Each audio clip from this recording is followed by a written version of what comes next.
ሰላም እንደምናደራችሁልን ክቡራን የታላቁ የማንቸስተር ዩናይትድ ደጋፊዎች የዝውውር ጊዜ ላይ እንደምንገኝ ይታወቃል። በማቲያስ ፈርናንዴዝ አፕዴት የዝውውር ወሬ ከናንተ ጋር ተገናኝተናል። ስለምታደምጡን ደግሞም ቆይታችሁን ከኛ ጋር ለሚቀጥሉት 10 ደቂቃዎች ስለምታደርጉ ከልብ እናመሰግናለን። ትናንትና በወጡ ዘገባዎች የዝውውር መረጃዎች መሰረት ማንቸስተር ዩናይትድ በይፋ የማቲያስ ፈርናንዴዝን ዝውውር መምራት ጀምሯል። እንዲሁም ከዌስትሃም ጋር ለድርድር ተቀምጧል የሚሉት መረጃዎች ወጥቷል። እሱን ጉዳይ ነው በአትኩሮት የምንከታተለው። እናም ይሄኛው ዝውውር ከማን ጋር ነው ፉክክሩ የሚያደርገው? ማንቸስተር ዩናይትድ ምን አይነት አማራጮችን ይዞ ለዌስትሃም ይመጣል? እንዲሁም ዌስትሃም የሚፈልገውን ገንዘብ ይከፍላል ወይስ ሌላ የሚሉትን ጉዳዮች ለእናንተ ለማቅረብ እንሞክራለን። የአሌክስ ስኮት ቶናሊ እንዲሁም ባሌባንን በተመለከተ ተጨማሪ መረጃዎችን ለእናንተ ማጋራ ይሆናል ማለት ነው። አብራችሁን ቆዩ። የምትገኙት በተወዳጁ ገጽ ማን ዩናይትድ ኢንፎ ላይ ነው። እኔን መረጃዎች ከኛ ትሰማላችሁ። እናንተ ደግሞ ገና የኛን ድምጽ ስትሰሙ ላይክ አድርጋችሁ ቪዲዮን ጀምሩ። የሰብስክራይብ በተኑን ብትጫኑና 20,000 ብንደርስ ሰኔ ከመጠናቀቁ በፊት በጣም ደስተኛ ሆናለሁ። ሰብስክራይብ ማድረጋችሁ አይለይ። ኮሜንት መስጫ ላይ የፈልጋችሁን ሀሳብ መጻፍ አስተያየት መስጠት ትችላላችሁ። ማቲያስ ፈርናንዴዝ የማንቸስተር ዩናይትድ የክረምት ሁለተኛ የአማካኝ ዝውውር ለመሆን ማንቸስተር ዩናይትድ እየሰራ ይገኛል። እሱን እንመለከታለን። ከመሸጋገሪያ ሙዚቃ በኋላ ማቲያስ ፈርናንዴዝ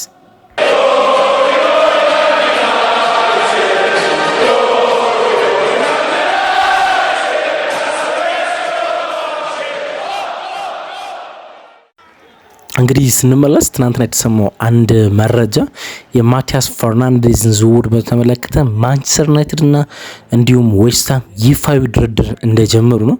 ማንቸስተር ዩናይትድ የመጀመሪያ ቢድ እንዳቀረበና እንዳላቀረበ የተሰማ ምንም አይነት መረጃ ባይኖርም እንኳን ይፋዊ ግን በጣም ኦፊሻል የሆነ ይፋዊ ድርድር እንደጀመሩ ነው ከተአማኝ ምንጮች የተገኘ።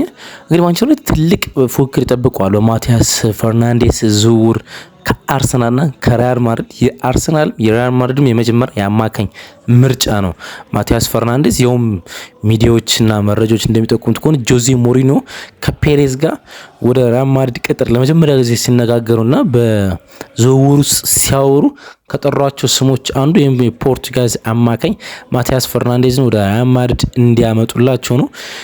ግን ኦፕሽናል ነበረ። ማቲያስ ፈርናንዴዝ ወይም በርናንዶ ሲልቫን ነበር የሚፈልጉት። ሪያል ማድሪድ የነጻ ዝውውሮች እንደሚመቹት ይታወቃል። እንደሚታወቀው ኮናቴን፣ ዲሜፍሬስን አሁን ደግሞ በርናንዶ ሲልቫን በነጻ ማስፈረም ችለዋል። ስለዚህ ሌላ ተጨማሪ አማካኝ ይፈልጋሉ፣ እርግጠኛ አይደለንም። ስለዚህ በማቲያስ ፈርናንዴዝ ዝውውሩ ጉዳይ ላይ ሪያል ማድሪድ የወጣበት ይመስላል። አሁን የማንቸስተር ዩናይትድ ፉክክር ሊሆን የሚችለው ከአርሰናል ጋር ነው የሚሆነው። የማንቸስተር ዩናይትድ የመጀመሪያ እቅድ ማቲያስ ፈርናንዴዝ አልነበረም። ፕላን ኤ የ6 ቁጥር የዳብል ፒቮት ኮቪ ማይኖ አጣማሪ እንዲሆን የሚፈለግ የነበረው ኤሊት አንደርሰን ነው። ግን ኤሊት አንደርሰን ወደ ማንቸስተር ሲቲ ያመዘነ ዝውውር ይመስላል። ደግሞ የዝውውር ሰው የሚቀመስም አይመስልም። 121 ሚሊዮን ዩሮ ፓኬጅ ያለውን የዝውውር ሂሳብ ኖቲንግሃም ፎሬስት ውድቅ እንዳደረገው ይታወቃል። የብሪቴን ሪከርድ እንዲሰብር ይፈልጋሉ በፊክስድ ፊ ወይም ደግሞ በቋሚ የዝውውር ሂሳብ አዶንስ ሳይጨመር ማለት ነው። ያ ማለት ከ125 ሚሊዮን ፓውንድ በላይ ኖቲንግሃም ፎሬስት ከማንቸስተር ሲቲ መቀበል ይፈልጋል። ማንቸስተር ዩናይትድ በእንደዚህ አይነት ከፍ ባለ እናም የኢንፍሌሽኑ ወይም ደግሞ ክሬዚ ሂሳብ ነው የሚሉት፣ በክሬዚ የሆነ ሂሳብ ለኖቲንግሃም ማቅረብ ፍላጎት የለውም። ስለዚህ የኤሊት አንደርሰን ዝውውር ወደ ማንቸስተር ሲቲ የሆነ ይመስላል። እናም የዩናይትድ ሰዎች የመጀመሪያ የአማካኝ ስፍራ ተጫዋቻቸውን ኤደርሰን ዶስ ሳንቶስን አስፈርመዋል። ሁለተኛ የአማካኝ ስፍራ ተጫዋቻቸውና የክረምት ትልቁ ታርጌት ማቲያስ ፈርናንዴዝ እንዲሆን ይፈልጋሉ ነው የተባሉ። እንግዲህ የማንቸስተር ዩናይትድ የድርድር ሰው ማት ሃርግሪቭስ ይባላሉ እና ማት ሃርግሪቭስ ከዌስትሃም ሰዎች ጋር ይፋዊ ድርድር ጀምረዋል የተባሉ። በጣም በሚገርም ሁኔታ ከማንቸስተር ዩናይትድ ጋር በጣም ጥሩ የሆነ ግንኙነት አለው የሚባለው ኤጀንት ሜንዴዝ ፖርቹጋላዊ የክርስቲያኖ ሮናልዶ ወይም ደግሞ የጆዜ ሞሪኖ የበርካታ ፖርቹጋላውያን ተጫዋቾች ኤጀንት የሆነው ሜንዴዝ ነው የማቲያስ ፈርናንዴዝ ኤጀንት። እናም ከተጫዋቹ ጋር ብዙ ችግር ይኖራል ተብሎ አይጠበቅም። ከክለቡ ጋር ግን ማንቸስተር ዩናይትድ የሚጠጋጋ የመጀመሪያ ሂሳብ ለማቅረብ መጀመሪያ ድርድሮች የተከናወኑ ነው የሚገኙት። ግን አንድ ሎረን ዋትዊል የዛ አትሌቲኩ ዘጋቢ እርግጠኛ ከሆነባቸው ጉዳዮች አንደኛው ማንቸስተር ዩናይትድ ዌስትሃም የሚፈልገውን የ85 ሚሊዮን ፓውንድ ይፋዊ ጥያቄ ግን አያቀርብም ነው የተባለ። ዌስትሃም በሙሉ ፓኬጅ ይሁን ወይም በፊክስድ ፊ እንዴት እንደሆነ በማይታወቅ ሁኔታ 85 ሚሊዮን ፓውንድ ይፈልጋል ነው የተባለ በማቲያስ ፈርናንዴዝ ጉዳይ። እንደዚህ አይነት ሂሳብ ማንቸስተር ዩናይትድ የማቅረብ ፍላጎት ያለው አይመስልም፣ ግን 60 ሚሊዮን ፓውንድ አካባቢ ግን የማቅረብ ፍላጎት አለው የተባለ። ቶታል ፓኬጅ እስከ 85 ሚሊዮን ፓውንድ ሊደርስ ይችላል፣ ግን የመጀመሪያ ዙር ክፍያ 85 ሚሊዮን ፓውንድ ሊያቀርብ ይችላል ማንቸስተር ዩናይትድ የተባለ። ግን ደግሞ ይሄኛውንም ድርድር በ3 ዓመት የአከፋፈል ጉዳይ ላይ በአሞርታይዜሽን ሂሳብ ላይ እንዲከፈል ይፈልጋል ነው የማንቸስተር ዩናይትድ ጉዳይ ወይም ፍላጎት ነው የተባለ። ግን ቅድም እንዳልኳችሁ ማንቸስተር ዩናይትድ ይፋዊ ድርድር ጀምሯል እና ድርድሩ በሚቀጥሉት ቀናት ውስጥ እንዴት ይሆናል አናውቅም። አሌክስ ኮርክ ብዙ ማምነው ሰው አይደለም፣ ቢኮዝ የሚውለው ዘ ኤክስ ላይ ነው እና ለሜል አንዳንዴ ይጽፋል። ብዙ ማምነው አይደለም እስከ ጁን 30 እና ወይም በያዝነው ወር መጨረሻ ድረስ በሚቀጥሉት 2 ሳምንታት ውስጥ ዝውውሩ እንዲያልቅ የማንቸስተር ዩናይትድ የበላይ ሰዎች ይፈልጋሉ። ማንቸስተር ዩናይትድ በሚቀጥሉት ቀናት ውስጥ ይህን ዝውውር መጨረስ ይፈልጋል ነው የተባለ። የማቲያስ ፈርናንዴዝ ዝውውር የሚሳካ ከሆነ የማንቸስተር ዩናይትድ ቶፕ ታርጌቱ ተጫዋች ይሆናል። እንግዲህ ኤደርሰን መጥቷል፣ ኦልሞስት ዝውውር አልቋል። ማንቸስተር ዩናይትድ ይፋ ማድረግ ነው። ተጫዋቹ በብራዚል ካምፕ ብራዚል ብሔራዊ ቡድን ጋር ስለሚገኝ ነው ዝውውሩ ይፋ ያልተደረገ። ስለዚህ እሱ መጥቷል። አንድ ቶፕ ታርጌት ይፈልግ ነበር እና ቶፕ ታርጌቱ ማቲያስ ፈርናንዴዝ ሊሆን ይችላል የተባለ።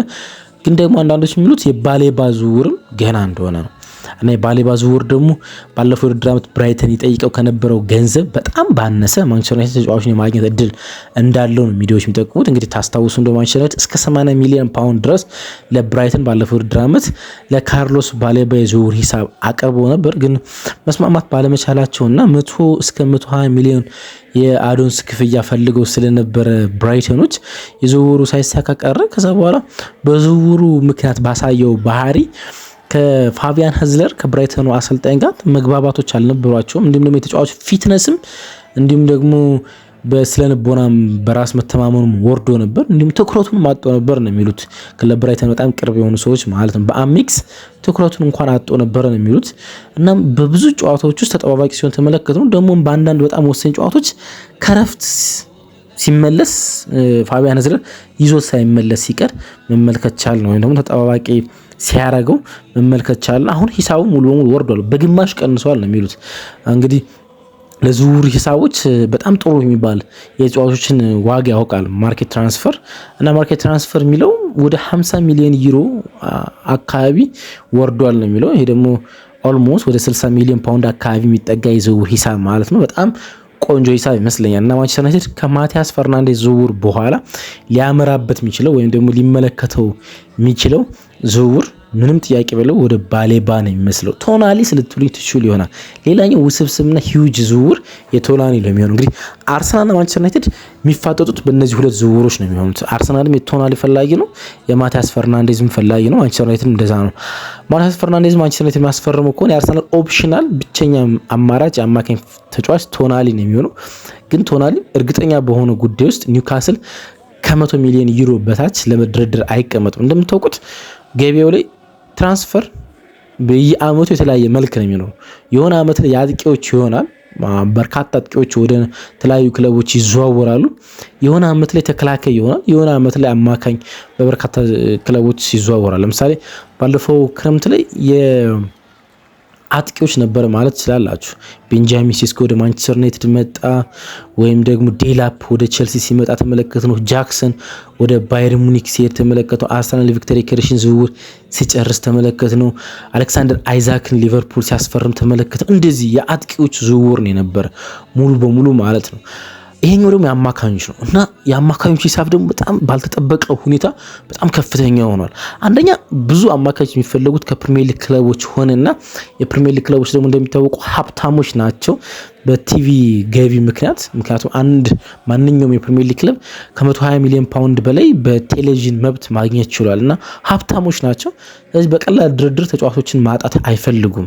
ለዚህ ይመስላል የሞርጋን ሮጀርስ ዝውውር፣ የቶናሊ ዝውውር፣ የማቲያስ ፈርናንዴዝ ዝውውር፣ የአሌክስ ስኮት የቦርንሞዙ አማካይ ዝውውር፣ እነዚህን ስትመለከቷቸው በሙሉ በጣም ውድ የሆኑ ዝውውሮች ነው የሚሆኑት።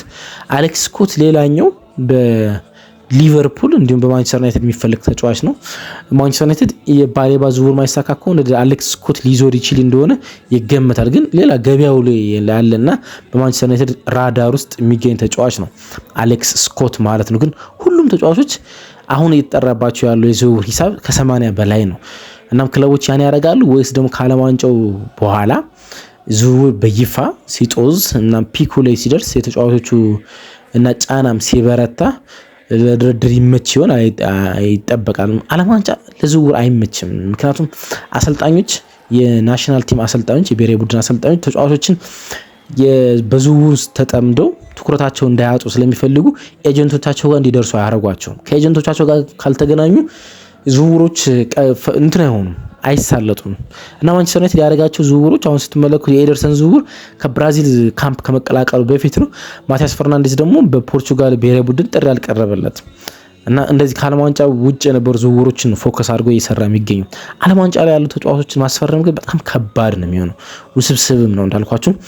የብሔራዊ ቡድን አሰልጣኞች ትኩረቶችን ሙሉ በሙሉ 100% ወደ ሀገራት ጨዋታ እንዲያደርጉ ስለሚፈልግ በዝውውር ውስጥ እንዲጠመዱ አይፈለግም።